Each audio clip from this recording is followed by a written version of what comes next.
예, 지난 시간에 이어서 이 기출문제풀이 계속 하겠습니다. 자, 이번 시간에는 제3과목의 요 소방 관련 법령이죠. 이 3과목에 나오는 이 소방 관련 그 법은요. 첫 번째가 이 소방기본법. 두 번째는 이 화재 예방, 설치 유지 및 안전관리에 관한 법률에서 그 말이 좀 길죠. 그래서 요거를 그 줄인 말이 이 소방시설법이에요. 그 다음에 소방공사업법, 그 다음이 그 위험물 안전관리법이죠.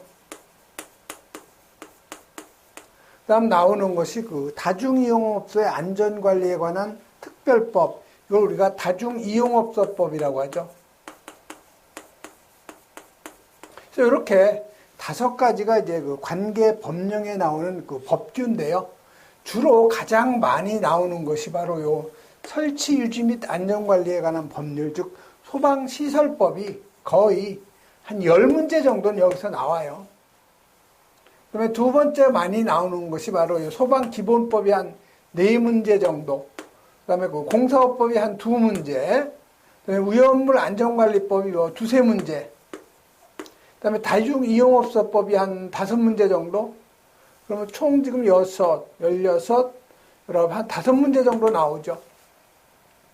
그래서 가장 많이 나오는 부분이 바로 이 소방시설법이니까 또 여러분이 그 2차 실기시험에서도 가장 많이 나오는 부분이 바로 소방시설법하고 이 다중이용업소법이죠. 2차에서는. 또 부가적으로 가끔 나오는 것이 요 기본법. 요 3가지 정도는 반드시 여러분이 정리를 하셔야 되죠. 그래서 여러분이 요 소방관계법령은 2차 준비를 하다 보면은 요 소방관계법령은 쉽게 여러분이 해결할 수가 있어요. 자, 그럼 문제 51번부터 나가보죠. 자, 51번은 요 소방기본법령상, 즉 소방기본법상 소방청장이 수립 시행하는 이 종합계획에 포함되어야 하는 사항이 아닌 것 찾는 거예요. 해당되지 않는 것. 그래서 이 소방 업무에 관한 종합계획의 수립, 시행 등 요건 기본법에 나와 있죠. 그래서 누가 하느냐? 소방청장이 하는 거예요. 소방청장이 요 종합계획을 5년마다 수립 시행하여야 하고 이에 필요한 재원을 확보하게 되어 있죠. 다음 두 번째 보면 이 종합계획에 포함되어야 하는 사항이 정책의 그 기본 방향, 그 다음에 소방기술의 연구, 개발 및 보급이죠. 그 다음에 세 번째는 소방 업무에 필요한 요 장비의 구비. 네 번째가 이 전문 인력을 갖다 양성을 해야 되고요. 그 다섯 번째는 소방 업무에 필요한 이 기반을 갖다 조성해 줘야 되고, 그 다음에 교육 및 홍보, 그 다음에 대통령령으로 정하는 사항이 이렇게 되어 있죠. 여기서 종합계획에 포함되지 않는 내용이니까요. 전문인력 양성력이 있죠. 그다음에 화재 안전 분야 국제 경쟁력 향상, 요건 없죠. 그래서 요게 바로 답이 되는 거고요. 그다음에 교육 홍보해야 되죠. 그다음에 연구 개발 및 보급해야 되죠. 그래서 아닌 것은 바로 요 2번이 바로 답이 되는 거죠. 그래서 여러분이 이런 거는 요 암기를 위주로 하지 말고요. 이 해설 부분을 여러 번 반복해서 읽다 보면 금방 답이 나와요. 예, 다음은 52번 넘어가죠. 자, 52번은 마찬가지로 이 소방기본법이에요. 자, 이 소방기본법상 소방활동에 필요한 이 소방용수시설. 자, 이 소방용수시설은 소화전이 있고요. 그 다음에 급수탑, 그 다음에 이 저수조, 이런 것이 바로 소방용수시설이죠. 요것을 유지 관리하는 사람이 누가 해야 되느냐? 이건 여러분이 많이 했던 거죠. 시도지사죠. 그래서 맞는 답은 바로 요 3번. 시도지사가 소방용수시설을 설치하고 유지 관리하게 되어 있죠. 그래서 여러분이 가끔 보시면 이 도로 옆에 보면은 소방용수시설 소화전이 있죠. 그걸 보면은 그 소방서에서 그 나와서 관리를 해요. 소방서는 시도지사의 감독을 받기 때문에 위임을 해버린 거죠. 시도지사가 소방서장한테 유지관리를 그 위임을 한 거예요. 그래서 그 시도지사가 원칙적으로 시도지사가 유지관리해야죠. 그래서 소방용수시설 설치 기준을 보면 시도지사는 소방활동에 필요한 요 소화전, 그다음에 요 급수탑, 요 저수조를 설치하고 또한 이를 유지 관리해야 한다 이렇게 돼 있죠. 근데 단 여러분이 주의해야 될 것이 이 수도법에 의해서 소화전을 설치할 경우에 요 그 소화전은 그 설치자가 유지 관리해야 돼요. 다시 말해서 일반 수도 사업자는 소방서장과 사전 협의를 거친 후에 소화전을 설치하여야 하며 관할 소방서장에게 통지하고 그 소화전을 유지 관리해야 한다. 즉 수도법에 의해서 설치된 이 소화전은 그 설치한 사람이 유지 관리해야 된다는 거죠. 다음 두 번째요. 공통기준 있죠. 이것도 시험에 잘 나와요. 요 주거지역, 상업지역, 공업지역에서 우리가 주상공이라고 하죠. 머리글자 이용해서 주거지역, 상업지역, 공업지역 요거는 100m 이내. 그 다음에 이 주상공 이외 기타죠. 기타는 140m 이내. 그래서 두 가지 여러분이 정리하실 필요가 있고요. 그 다음에 소방용수시설별 설치 기준 보시면은 이 소화전 보시면 길가에 보면 이렇게 버섯 모양으로 빨간색으로 되어 있고요. 지면에서 이렇게 툭 튀어나와 가지고 술 먹고 가다가 발에 걸려 가지고 가끔 넘어지는 경우도 있죠. 근데 지금은 다 펜스, 즉 이 주위에다가 이 벽을 파이프 같은 걸로 이렇게 그 보조대를, 거치대를 해놨기 때문에 그렇게 뭐 넘어질 염려는 없죠. 그래서 여기에 드는 요 구경 있죠. 요건 호수하고 연결되는 부분인데요. 반드시 65mm의 것으로 해야 돼요. 65mm 이상이 아니에요. 그래서 65mm로 해야 되죠. 그다음에 요 급수탑. 자, 이 급수탑은 여러분이 도로에 가다 보면 이렇게 빨간색 배관이 나와 있죠. 그래서 요거는 소방차가 와서 여기 밸브가 있어요. 이 밸브를 열어서 이 물을 갖다가 상수도에서 소방차로 우리가 그 급수를 해주는 요걸 우리가 급수탑이라고 하죠. 그래서 이 급수탑은 요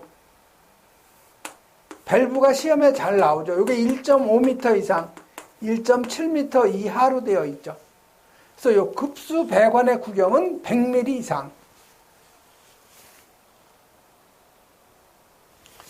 그 다음에 요 개폐 밸브죠. 이 개폐 밸브는 지면으로부터 1.5m 이상, 1.7m 이하의 위치에 설치한다는 거. 이건 여러 번 여러분이 읽어보시면 돼요. 그럼 저절로 그 암기가 돼요. 그 다음에 저수조죠. 지면으로부터 낙차가 이건 4.5m 이하. 그 다음에 흡수 부분의 그 수심이죠. 이거 0.5m 이상. 그 다음에 펌프 자동차가 쉽게 접근할 수 있는 위치. 그 다음에 그 흡수에 지장이 없도록 토사나 쓰레기를 제거할 수 있는 설비. 이건 무슨 얘기냐면 주로 이렇게 돼 있어요. 여기에 바닥 부분을 약간 이렇게 경사지게 하죠. 그래서 이렇게 경사지게 하면 물을 여기 이렇게 가둬 놨을 때 물을 그 이쪽에서 펌핑을 해서 쓸 때 천천히 그 펌핑이 되기 때문에 여기에 쓰레기 같은 것이 경사진 부분에 걸리게 되어 있죠. 바로 요 부분이 바로 그 리을 부분이에요. 쓰레기 등을 제거할 수 있는 설비를 갖추는 거죠.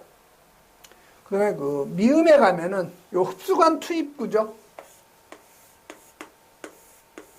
이게 저수조라고 하면은 여기에다가 흡수관 투입구를 원형으로 하든 아니면 사각형으로 하는 거죠. 그래서 원형으로 할 때는 직경이 60cm 이상이고 사각형으로 할 경우에는 한 변의 길이가 60cm 이상이라는 거죠. 그래서 사각형일 경우에는 한 변의 길이 60cm, 원형일 경우에는 지름이 60cm 이상. 그 다음에 여기에다가 물을 급수하는 그 방법은 자동으로 여기 수면이 떨어지면 자동으로 급수가 될 수 있는 구조로 해야 된다는 거죠. 다음은 그 53번 나가죠.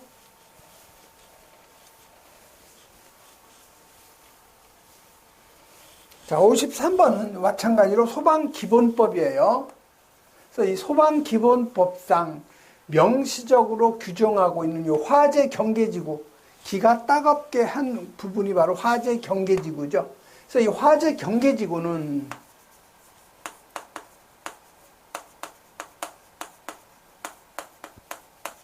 누가 지정하는 거죠? 네, 바로 그 지정권자가 요 시도지사죠. 그 다음에 화재 경계지구 지정 대상이 있어요. 예전에는 이게 소위, 머리글자, 목석, 시공 이렇게 암기했어요. 그래서 소라는 것은 소방시설이나 소방용수시설, 그 다음에 소방통로가 없는 지역, 그 다음에 우위는 위험물의 저장 및 처리시설이 밀집한 지역이죠.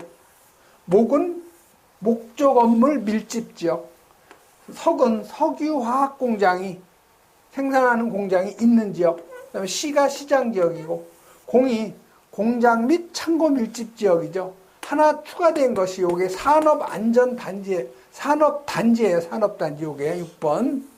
그래서 소위, 목석, 시공, 산까지 여러분이 암기를 하셔야 되죠. 그 다음에 여기에 화재 경계지구의 특별조사 누가 하는 거죠? 시험에 잘 나오죠. 요 소방본부장이나 소방서장이 연 1년에 1회 이상 하게 되어 있어요. 그 다음에 훈련 및 교육도 해야 되죠. 훈련 및 교육. 요것도 마찬가지로 본부장, 서장이 하는 건데 연 1회 이상. 그 다음에 이 교육이나 훈련을 하기 전 통지를 해야 되죠. 본부장, 서장이 교육이나 훈련을 하기 며칠 전, 10일 전 통지를 해줘야 되죠. 그래서 이것도 별도로 여러분이 정리를 좀 해주셔야 되고요. 그래서 해당되지 않는 지역, 주택 들어가고 공장 창고 밀집 지역, 그 다음에 석유화학 제품을 생산하고 있는 공장이 있는 지역. 근데 여기 1번에 주택이 밀집한 지역, 요건 아니죠. 그래서 1번이 바로 답이고요. 다음 54번 넘어가죠.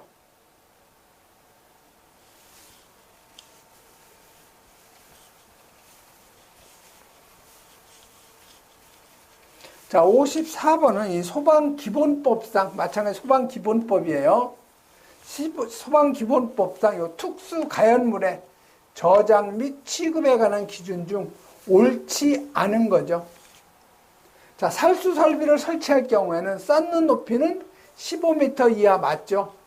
그 다음에 여기 발전용으로 저장하는 석탄하고 목탄류는 품명별로 구분하여 쌓을 것 했는데, 이 발전용은 요거는 제외죠. 이 발전용으로 여러분이 화력발전소 같은 데 가보면 이 바깥에다 이렇게 석탄을 갖다 이렇게 쌓아놓고 여기에다가 커버, 천막 같은 걸 덮어놨죠. 그렇기 때문에 이 발전용인 경우에는 석탄이나 이런 목탄을 갖다가, 목탄류를 품목별로 이렇게 품명별로 쌓아놓을 수가 없는 거죠. 그래서 이 발전용은 바로 제외가 되기 때문에 틀린 부분은 바로 2번이 바로 틀린 답이에요. 그다음에 쌓는 부분은 1m 이상 되도록 사이를 둬야 되죠. 자, 이쪽에 특수가연물 쌓아놨을 경우하고 이쪽에 또 특수가연물을 갖다가 이렇게 쌓아놨을 경우에는 이 거리가 1m 이상이 돼야 된다는 거죠. 특수가연물의 저장 취급 장소에는 품명, 그다음에 최대 수량, 화기 취급의 요 금지 표시를 갖다가 반드시 설치를 해줘야 되죠.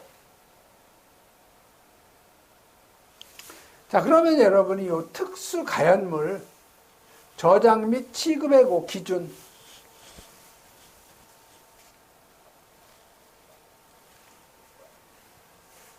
그래서 여기서 보시면은 특수가연물을 저장 취급하는 장소에는 품명, 그 다음에 최대 수량, 그 다음에 요 금지 표시를 갖다가 반드시 해줘야 되고요. 그 다음에 다음 기준에 따라서 쌓아 저장을 해야 되는데 예외가 있죠. 석탄하고 이 목탄유를 뭘로? 예, 발전용으로, 주로 화력 발전소를 얘기하는 거죠. 발전용으로 저장하는 경우에는 그러하지 아니하다. 즉 예외라는 거죠. 그 다음에 첫 번째, 품명별로 구분해서 쌓아야 되고요. 그 다음에 쌓는 높이가 있죠.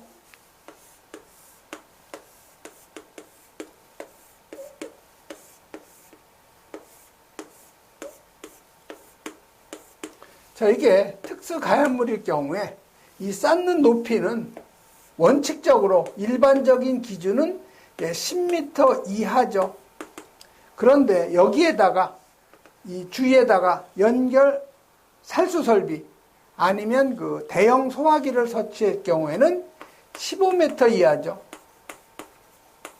요 가로한 부분은 살수 설비나 아니면 대형 소화기를 설치했을 경우에는 더 높이 쌓을 수가 있는 거죠. 그다음에 바닥 면적이에요. 그래서 이 바닥 면적 요 부분은요. 일반적인 기준은 50제곱미터 이하고 석탄이나 이 목탄유일 경우에는 200제곱미터 이하죠. 그러나 살수 설비나 대형 소화기를 설치할 경우에는 바닥 면적을 200제곱미터까지 할 수 있고요. 석탄이나 목탄유일 경우에는 요 300제곱미터까지 할 수 있다는 거. 이렇게 구분해서 여러분이 일반적인 기준하고 여기 살수 설비하고 대형 소화기 설치했을 경우에 요 기준 자꾸 여러분이 읽어보시면 저절로 암기가 돼요. 그다음에 쌓는 부분의 바닥 면적 사이 이쪽에 또 특수 가연물이 있다. 그러면 이 거리죠. 바닥의 그 거리는 1m 이상 거리를 둬야 되죠. 자, 그러면 이 특수 가연물의 종류 있죠. 요건 머리 글자 이용하면 좋아요. 그래서 여러분 그 교회에 그 목사님이 계시죠. 그래서 목사님이 있을 경우에는 남녀가 서로 이렇게 그 합석하면 안 되겠죠. 그래서 목사가 나가면 남녀가 합석할 수 있다. 합석. 그다음에 넝볕. 이게 바로 특수가연물의 종류예요. 그래서 목이 목재 가공품 및 나무 부스러기 있죠. 여기 목재 가공품 및 나무 부스러기. 사가 사류. 가는 가연성 고체. 가연성 고체류고 나가 나무 껍질 및 대패밥. 그 다음에 가가 또 나오죠. 그래서 가연성 액체류죠. 면은 면화류. 그 다음에 합은 합성 수지류. 석은 석탄 및 목탄. 넝은 넝마 및 종이 조각. 그 다음에 볕은 볕집류죠. 그래서 이게 바로 그 특수가연물의 종류인데 아닌 것 찾으라고도 시험에 나올 수가 있고요. 그 다음에 이 수량, 지정 수량이 여러분이 나오는데 이것도 여러분이 암기하셔야 돼요. 그래서 이 2, 4, 이건 뭐 면나 넝사볕, 가석가, 뭐 목합 이렇게 여러분이 머리 글자 이용해서 또 암기를 하셔야 되죠. 그래서 이 특수가연물은 뭘로 정하죠? 예, 바로 그 대통령령으로 정한다는 거. 요것도 가끔 시험에 나오고 있어요. 다음은 55번으로 가죠.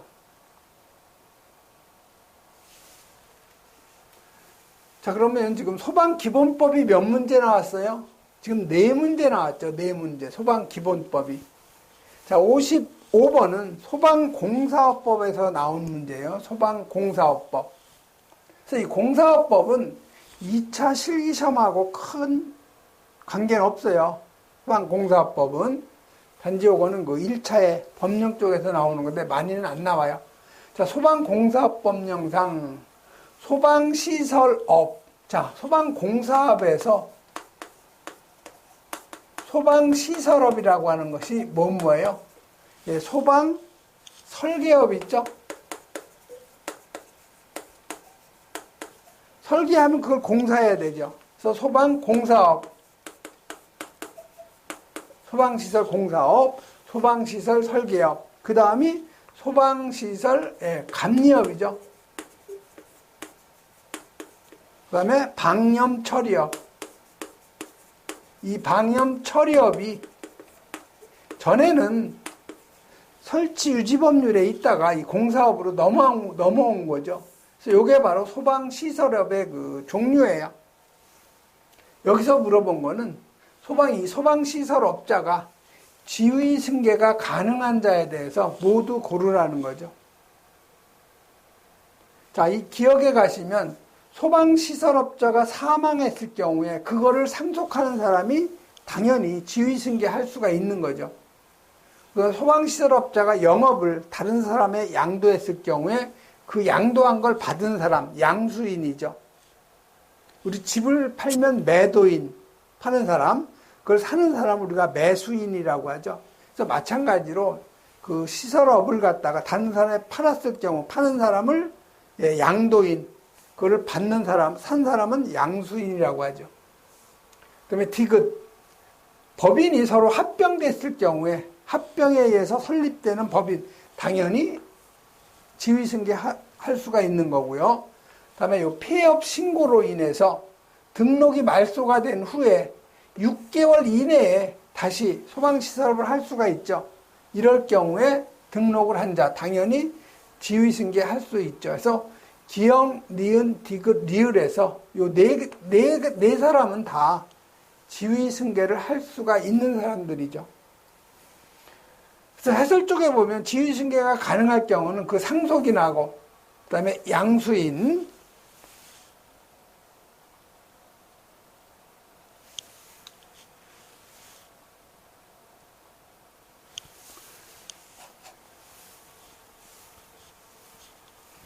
그 다음이 법인이 서로 합병했을 경우에 합병으로 인해서 설립되는 그 법인, 그다음에 폐업 신고로 인해서 소방시설업 등록이 말소된 후에 6개월 이내에 다시 등록을 하면 되겠죠.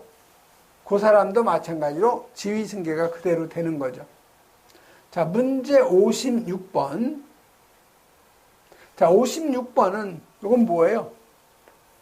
화재 예방, 소방시설의 설치, 유지 및 안전관리에 관한 법령.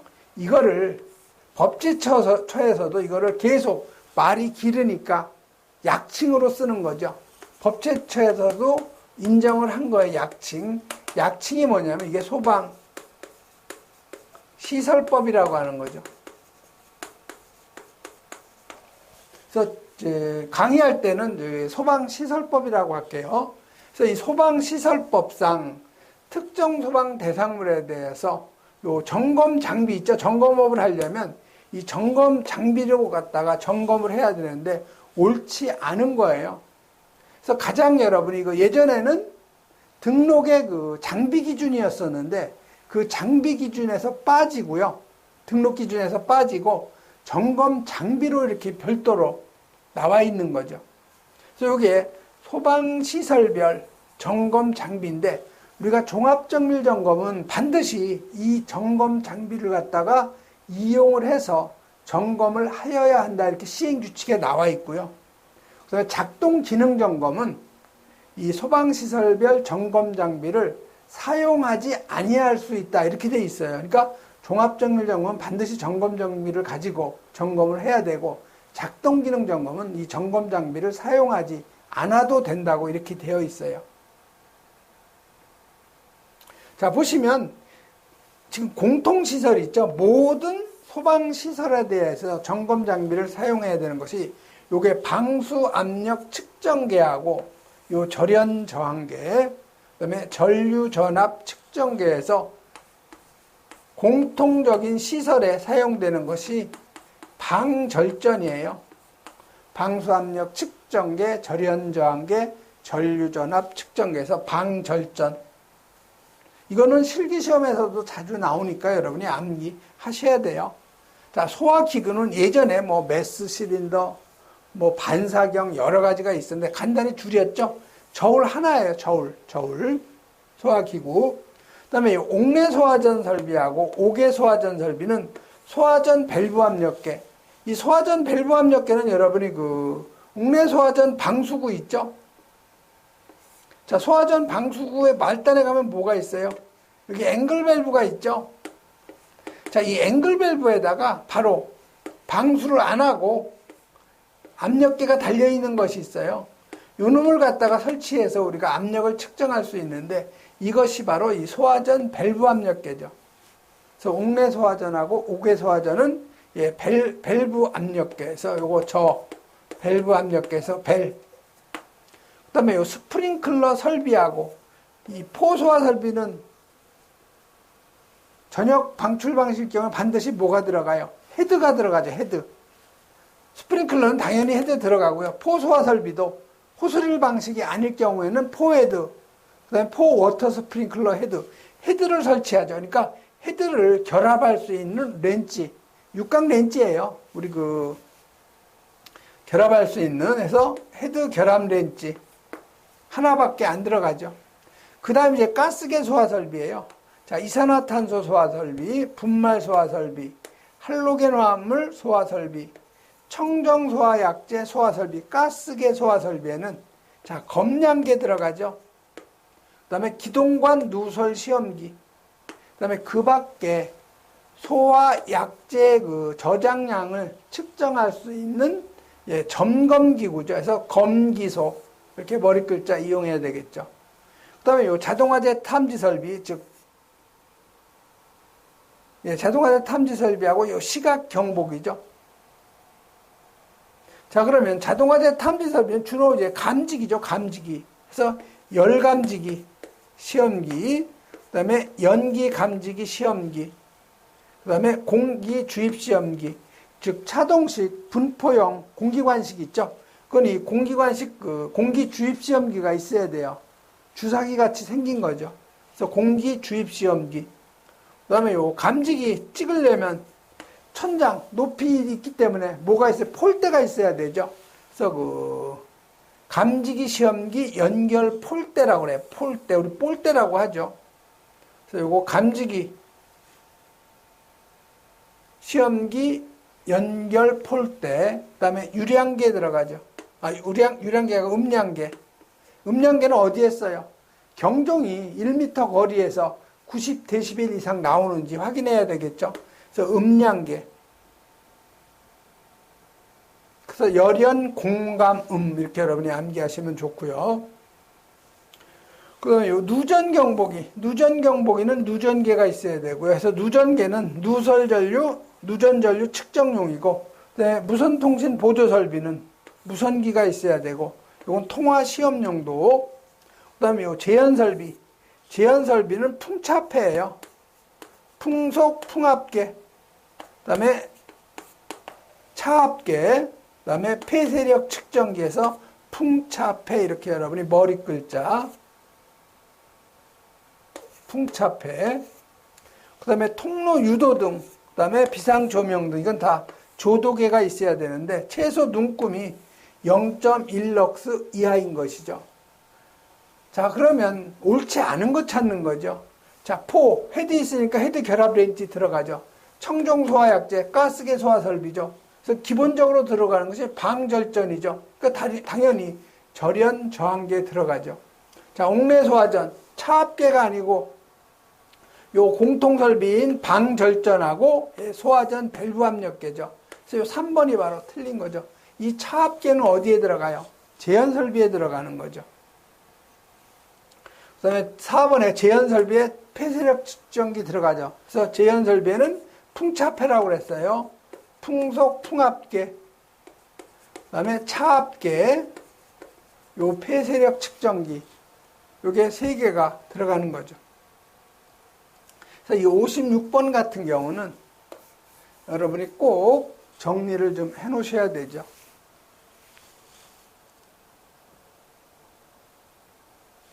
다음 57번 넘어가죠.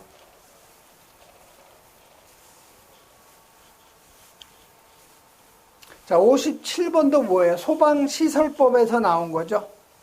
자, 소방시설법에 대해서 자체 점검을 할 경우에 이 점검 인력 배치 기준이 있어요. 이 기준 중에서 이 종합정밀점검, 점검 인력 1단위가 하루 동안 점검할 수 있는 특정 소방 대상물이 있는데 이 종합정밀점검, 요거는 1단위가 10,000제곱미터까지 할 수 있고요. 그 다음에 요 작동 기능 점검, 요건 12,000제곱까지 할 수 있죠. 근데 여기서 여러분이 가감계수 들어가야 되죠. 물분무등이 없거나, 그 다음에 제연 설비가 없거나, 아니면 스프링클러 설비가 없으면 또 가감계수가 있어요. 그것까지 여러분이 다 이제 실기시험에서 이제 나오는 문제들이죠. 그래서 우리가 실질적으로 요 학교 같은 데 점검을 하면 한 2만 제곱까지 할 수가 있어요. 왜 그러냐면 2만 제곱에다가 곱하기 그 학교는 계수가 0.8이에요. 그래서 곱하기 0.8. 학교에는 대부분 스프링도 없고요. 제연도 없고 물분무 등도 없어요. 그렇기 때문에 또 곱하기 0.65를 해줘요. 왜 그러냐면 스프링클러 가감계수가 0.1이에요. 또 제연설비 0.15죠. 제연설비 0.1이고 그 다음에 물분무 등이 0.15죠. 그래서 0.35가 빠져요. 그렇기 때문에 학교 같은 경우는 한 2만 제곱까지 할 수가 있는 거죠. 실질적으로. 여기서 얘기하는 것은 가감계수를 다 한 그러한 면적이죠. 그럼 1단이라는 건 뭐냐? 자, 1단이라는 것은 그 관리사, 반드시 관리사는 한 명이 들어가야 돼요. 그래야 단위가 형성이 되는 거죠. 여기에다가 보조기술인력 2명, 요게 1단위예요. 그런데 같은 건물을 점검을 할 경우에는, 같은 건물일 경우에는 요 보조인력을 4명을 추가할 수가 있어요. 그러나 다른 건물, 오늘 A라는 건물을 오전에 점검하고 오후에는 뭐 B라는 그 건물을 점검할 경우, 이럴 경우에는 보조인력을 2명을 추가할 수가 있는 거죠. 그래서 같은 건물은 4명, 다른 건물은 보조인력 2명인데 종합은 보조인력 1명당 3,000제곱을 추가할 수가 있고요. 작동기능 점검은 보조인력 1명당 3,500제곱을 추가할 수가 있어요. 그래서 여기 하루에 이 종합정밀점검이니까 점검할 수 있는 면적은 종합은 10,000제곱이죠. 그래서 여러분이 해설을 잘 여러분이 정리해 놓으셔야 돼요. 자, 소방시설관리사 1명하고 보조인력 2명을 점검인력 1단위로 하죠. 그래서 1단위에 같은 건축물일 경우에는 4명, 다른 건축물일 경우에는 2명까지 보조인력을 추가할 수가 있는 거죠. 그래서 최대로 여러분이 점검할 수 있는 인력이 요 3명하고 여기 1단위 3명하고 보조인력 4명하고 하면 총 7명이 되는 거죠. 7명이 점검할 수가 있어요.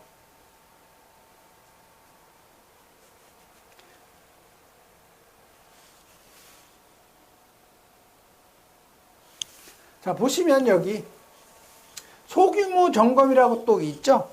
그래서 이 소규모 점검이라는 것은 자동화재 탐지 설비 그 이하니까 비상 경보 설비만 설치된 소방 대상물이 있어요. 이런 거는 소규모 점검이라고 해서 보조 인력이 가서 점검할 수가 있어요. 관리사가 안 가도 돼요. 여기는 뭐 소방 설비 기사나 아니면 뭐 인정 자격 이런 사람들이 가서 점검을 해서, 근데 이 소규모 점검은 보고서를 소방서에 제출을 안 해요. 자체적으로 그냥 갖고 있는 거죠.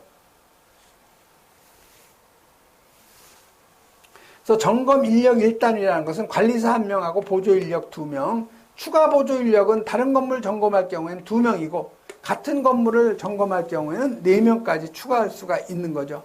점검 한도는 종합은 10,000제곱 1단위가, 작동은 12,000, 소규모는 3,500제곱미터까지 점검할 수가 있고요. 그래서 종합정밀 점검일 경우에는 보조인력 1명당 3,000제곱미터, 작동기능 점검일 경우에는 3,500제곱미터를 점검 한도 면적에서 더한다는 거죠.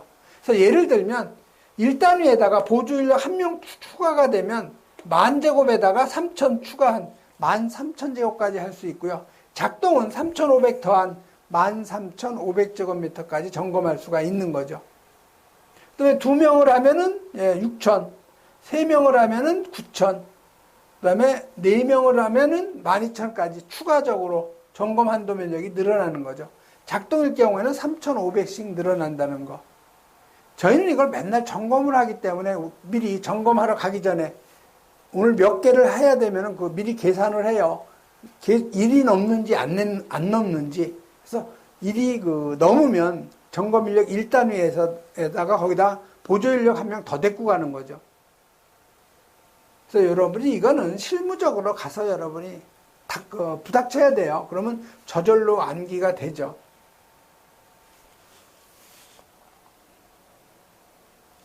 다음 58번 넘어가죠. 자, 58번은 이제 공사업법이에요. 공사업법.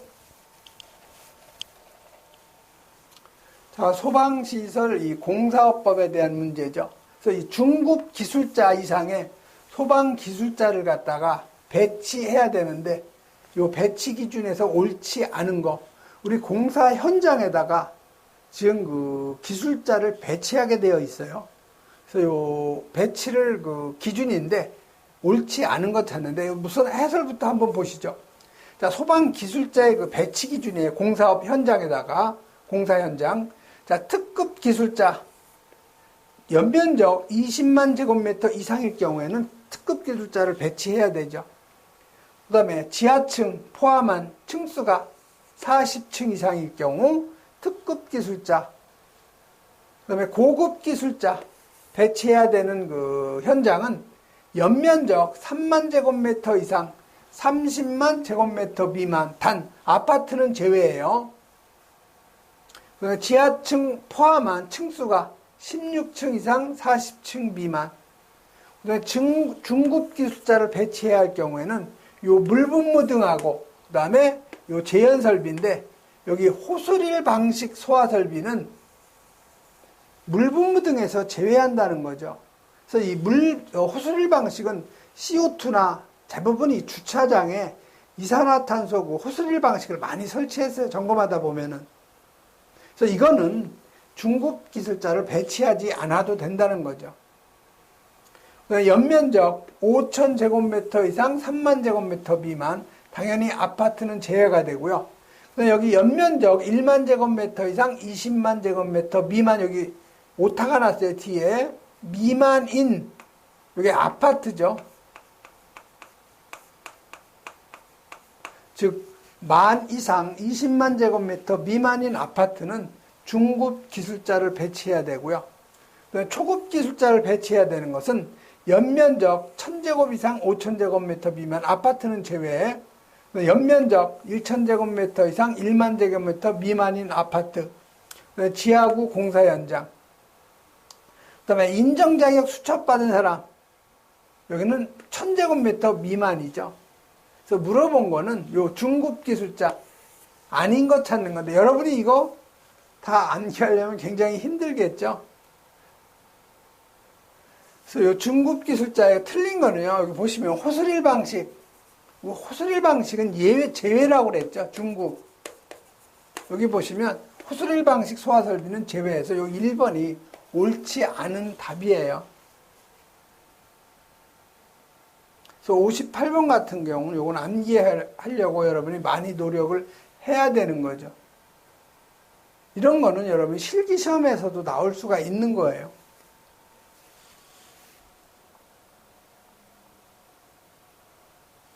다음은 59번이요. 자, 이 소방안전관리 보조자. 이것도 전에는 없었는데, 최근에 이제 들어온 내용이기 때문에 아마 나온 것 같아요. 소방안전관리 보조자. 그래서 우리가 소방안전관리자가 있는데, 면적이, 건물이 크면은 거기에 소방안전관리자를 두도록 이렇게 새로 이제 법이 정해진 거죠. 그래서 이 소방안전관리 보조자는요, 두어야 되는 소방대상물이 요 아파트 있죠. 그래서 아파트는 300세대가 안 되는 그 아파트 단지는 보조 안전관리자를 둘 필요가 없어요. 300세대를 넘는 아파트만 해당이 되는 거죠. 그래서 300세대 이상인 아파트만 해당이 되는데, 300세대가 넘으면 한 명을 둬야 돼요. 그리고 300에서 600까지는 한 명만 두면 되는데, 600이 넘어가면, 즉 300이 넘어가면 다시 또 추가로 해야 되는 거죠. 즉 초과되는 300세대마다 한 명을 추가로 해야 돼요. 즉 300세대까지는 한 명만 두고요. 자, 350세대 보조안전관리자 몇 명 둬야 되냐? 한 명이에요. 300세대로 간주하니까. 그래서 여러분이 계산을 했을 때 그 세대수를 300으로 나눴을 때 1.5 나온다 이러면 뒤에는 버리면 돼요. 한 명이에요. 근데 1.9까지도 한 명이죠. 그러나 이게 2.01이 나온다. 이렇게 되면 두 명을 둬야 되죠. 그래서 300이 넘는다고 무조건 한 명 추가가 아니고 그 300세대 넘을 경우에 넘는 그 세대가 300이 넘어야 다시 한 명 추가라는 거죠. 그 다음에 아파트를 제외한 거는 연면적 1만 5천 제곱미터마다 이상이 되는 건물을 두는데 1만 5천 제곱이 안 될 경우에는 보조 안전관리자를 안 둬도 되는데 1만 5천이 넘어서 예를 들어 3만이 될 경우에는 두 명을 둬야 돼. 보조 안전관리자 1만 5천 또 추가되니까. 그 다음에 반드시 한 명을 둬야 되는 부분이 요 공동주택 중에 요 기숙사, 그 다음에 의료시설, 그 다음에 노유자시설, 그 다음에 수련시설, 요 숙박시설 해서 여러분 요 머리 글자를 이용해서 여러분이 정리하면 좋겠죠. 그래서 이 59번에 그 한 명을 꼭 둬야 되는 그 지역은요. 수의, 노숙, 기라고 여러분이 머리 글자 이용하면 좋겠죠. 그래서 수는 수련시설, 의는 의료시설, 노는 노유자시설, 숙은 숙박시설인데요. 1,500제곱미터 미만이고 관계인이 24시간 상주할 경우에는 보조 안전관리자를 안 두어도 되고요. 그 다음에 요 기숙사 있죠. 공동주택 중에서 요 기숙사는 보조 안전관리자 두어야 되죠. 반드시 한 명이에요. 이거는 뭐 의료시설이라고 크다고 해서 뭐 두 명 둬야 되는 건 없어요. 한 명이면 돼요. 한 명 최소. 자, 그럼 여기서 뭐예요? 자, 보조 안전관리자 수는 자, 연면적이 12만 6천이죠. 요를 15,000 아파트가 아닌 일반 건축물이니까 15,000제곱으로 나눠주면 되죠. 그래서 요거 계산한 것이 8.4가 나와요. 이게 8.9가 나와도 8명이고요. 9가 넘어가야 9명이에요. 그래서 8.4이기 때문에 소수점 뒤에는 반올림이 아니고 무조건 버려요. 그래서 여기 8명만 보조 안전관리자가 필요한 거죠. 그래서 맞는 답은 바로 요 3번이 바로 맞는 거 답이 되는 거죠.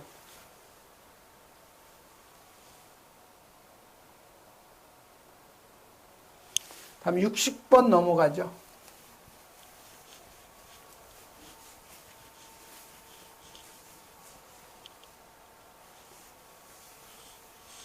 자, 60번은 자, 화재 예방, 소방시설 설치 유지 및 안전관리에 관한 법률, 즉 소방시설법에 대한 내용이죠. 그래서 옳지 않은 거 찾는 거예요. 자, 소방설비 산업기사는 보조기술인력 자격이 없다. 소방설비 기사도 되고요. 소방설비 산업기사도 보조 인력으로 가능한 거죠. 요 소방시설 관리업이 여러분이 그 관리사 자격증을 취득을 하면 주로 여기 가서 여러분이 근무하게 되는 거죠. 그러면 여러분이 점검을 나갈 때는 관리사 1명하고 보조인력 2명 같이 데리고 나가는 거예요, 최소. 그래서 이 소방설비 산업기사는 당연히 보조기술인력 자격이 있는 거죠. 그렇기 때문에 요 1번은 틀렸고요. 두 번째, 여기 틀린 거니까 답이네요, 요 1번이.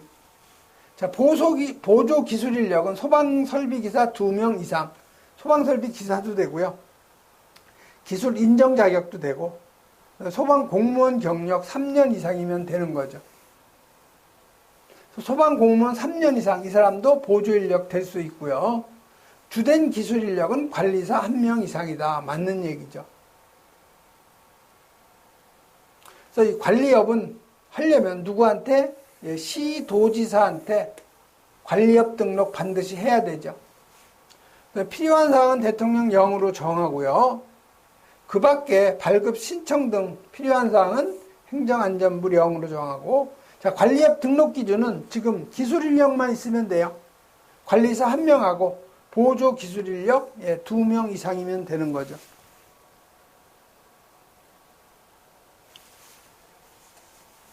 자, 인정자격이라는 것이 있는데, 우리 소방설비 기사 자격증이 없이 소방 관련학과 나온 사람들이 있어요.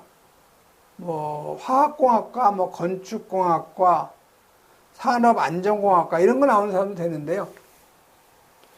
그 인정자격 수첩을 발급받으면 되는데, 즉 소방 관련학과 나왔다고 해서 다 무조건 되는 건 아니고, 그 인정자격 수첩을 발급받아야 돼요. 그래서 이 소방설비 기사나 소방설비 산업기사는 당연히 보조기술 인력 되고요. 소방공무원은 3년 이상 근무를 했으면 또 인정자격 수첩 발급받아야 돼요. 소방 관련학과 학사학위 이상, 전문대학 이상이면 그 준학사가 되죠. 전문대학은.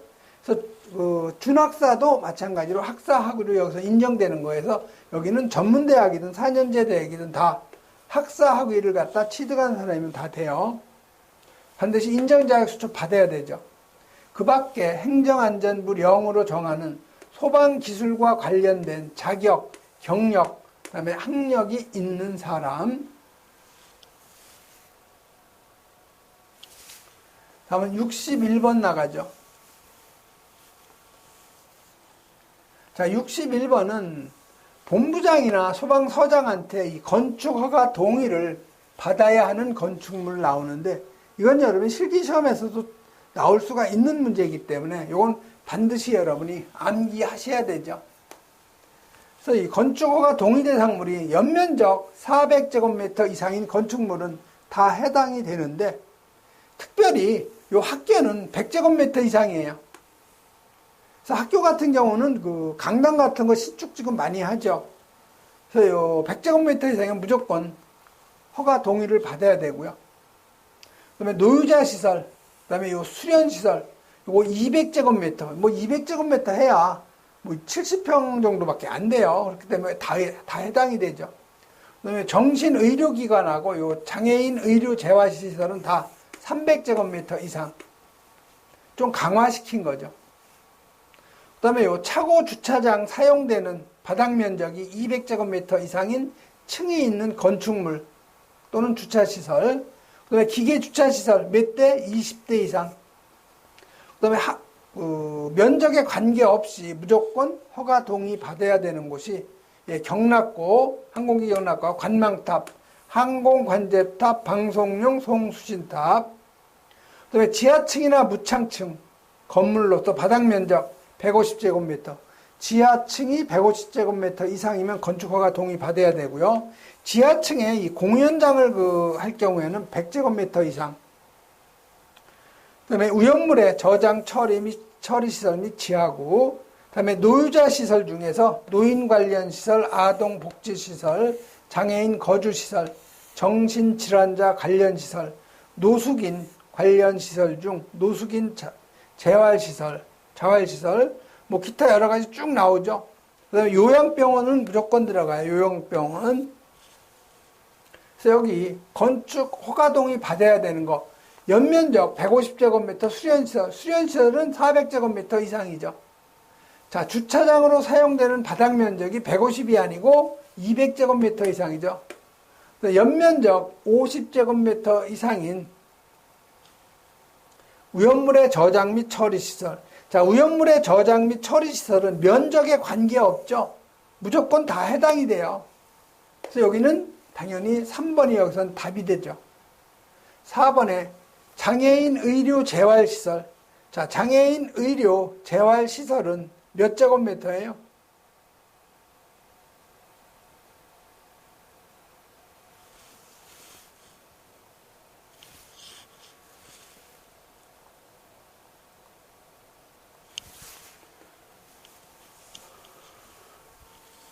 자, 의료 재활시설은 어디예요? 요거 제외되는 거죠. 의료 재활시설은 여기서 제외가 돼요. 요양병원에서. 그래서 여기서는 그 맞는 답은 바로 3번이 맞는 그 답이라는 거.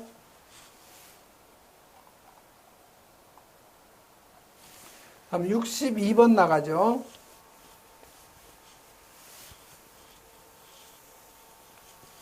자, 62번 마찬가지로 소방시설법에 관한 법령상 요 방염 성능 검사 결과가 방염 성능 기준에 부합하지 않는 거. 이거 이제 실기 시험에도 이것도 나올 수 있어요. 그래서 요 방염을 여러분이 잘 보시면은 방염 성능 기준 이상의 실내 장식물을 설치해야 되는 대상물이 근생시설 중에서 요 체력단련장, 숙박시설, 방송통신시설 중에서 요 방송국, 촬영소, 건축물 옥내에 있는 시설로서 문화 및 집회시설, 종교시설, 운동시설인데 요 수영장은 제외예요. 수영장 제외.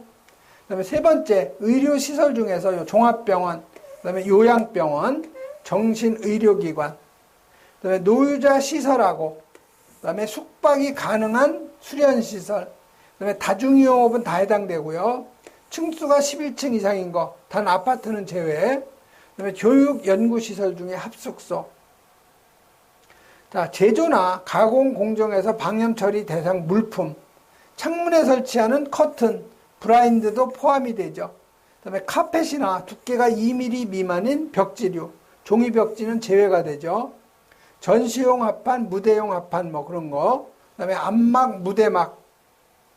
그다음에 섬유류나 합성 수지를 원료로 하여 제작된 소파나 의자.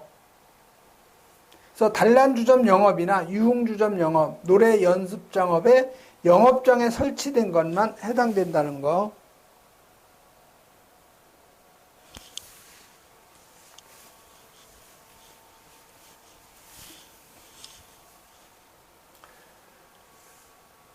다음에 이 건축물의 내부 천장이나 벽에 부착하거나 설치하는 방염 대상이죠. 다만 가구류와 너비 10cm 이하인 반자돌림대는 제외가 된다는 거. 그래서 이 종이류인데 이건 두께 2mm 이상인 것 해당되고, 합판이나 목재, 그 다음에 간이 칸막이, 그 다음에 흡음재, 그 다음에 방음재 해당되고요. 그 다음에 방염 성능 기준, 이것도 시험에 잘 나오죠. 자, 버너의 불꽃을 제거한 때부터 불꽃을 올리며, 요거는 20초 이내에, 불꽃을 올리지 아니하고 이렇게 나오면 30초. 자, 불꽃을 올리면 말이 짧죠. 그러니까 20초고, 불꽃을 올리지 아니하고 말이 길으니까 이건 30초죠. 탄화한 면적 50제곱센치 이내에 탄화한 길이 20cm 이내죠. 다음에 요 불꽃 접촉 횟수는 3회 이상. 불꽃 접촉 횟수 3회 이상. 최대 연기 밀도 400 이하라는 거. 그 다음에 요 침구류, 소파, 의자에 대해서는 권장, 방염 처리된 그 물품을 사용하라고 우리가 권장할 수 있다는 거죠. 어디에서 사용하는 거예요? 다중이용업소나 의료시설이나 노유자시설, 숙박시설 또는 장례식장이죠. 이런 거는 2차 실기시험에서 내기 좋은 문제예요. 그다음에 시도지사가 실시하는 방염 성능 검사에서 요거 종류가 합판하고 목재를 의미한다는 거. 그래서 62번은 뭐예요? 성능 기준에 적합하지 않은 거.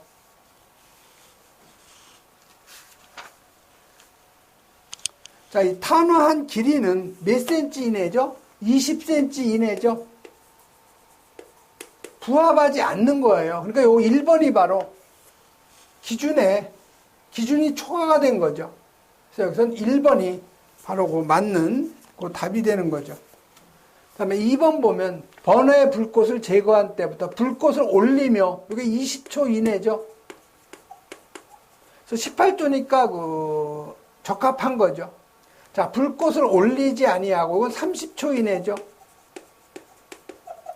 그러니까 27초니까 30초 이내 맞고요. 탄화한 면적은 50제곱센티미터 이내죠.